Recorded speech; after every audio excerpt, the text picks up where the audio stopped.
The airport doors slid open, and the warm rush of evening air hit me. My phone buzzed in my pocket. A reply to the message I'd sent in our family group chat hours earlier. Flight lands at 5 p.m. Can someone pick me up? I had expected a short, warm on my way from my brother, but instead, his reply burned into my chest like acid. Not my problem. Find your own way. It wasn't just the words.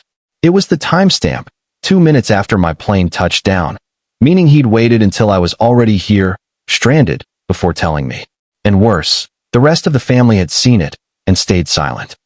That night, I dragged my suitcase for miles along dimly lit streets, the rumble of passing cars a reminder that not one of them had stopped for me, not even my own blood. The humiliation seared itself into my mind. By the time I reached home, my muscles ached, but the pain was nothing compared to the cold wall that had formed in my heart.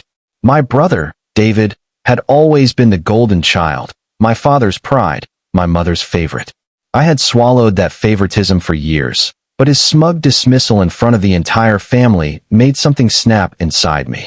They had let him humiliate me publicly, and in my mind, silence was agreement.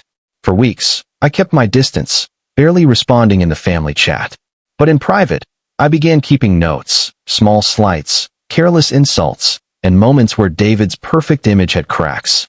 He was careless with his words, arrogant with his money, and loved being admired more than anything else.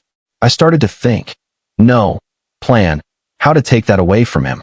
The perfect opportunity came 6 months later, when I discovered he was secretly funneling money from our father's company into a side business, one that wasn't exactly legal. It was the kind of thing that could destroy him, not just professionally but socially. I didn't move right away. Revenge, I told myself, needed patience. I nurtured my anger like a flame, feeding it with every memory of that night at the airport, every flash of his smirk in family photos. My life became quieter, colder, but inside, I was sharpening my weapon.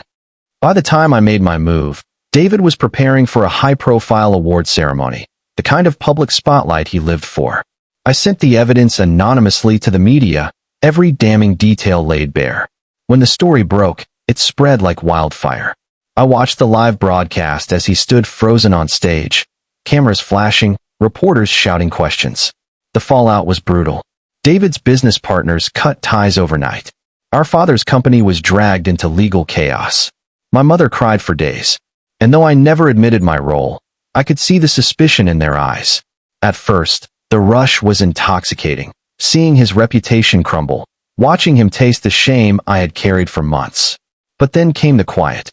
The family stopped inviting me to gatherings. Conversations became short, tense. And David, he didn't fight back. He simply disappeared from the spotlight, retreating into a shell I had never seen before. One rainy evening, I passed by a cafe and saw him sitting alone, staring into his coffee, his once confident posture now slouched. For the first time, I saw something in him I hadn't expected, not arrogance, not rage, but emptiness. And in that reflection, I saw myself. The victory I had imagined for so long felt hollow. I had destroyed him, yes, but in doing so, I had burned a bridge I could never rebuild. The revenge had eaten away at my family, leaving behind only ashes.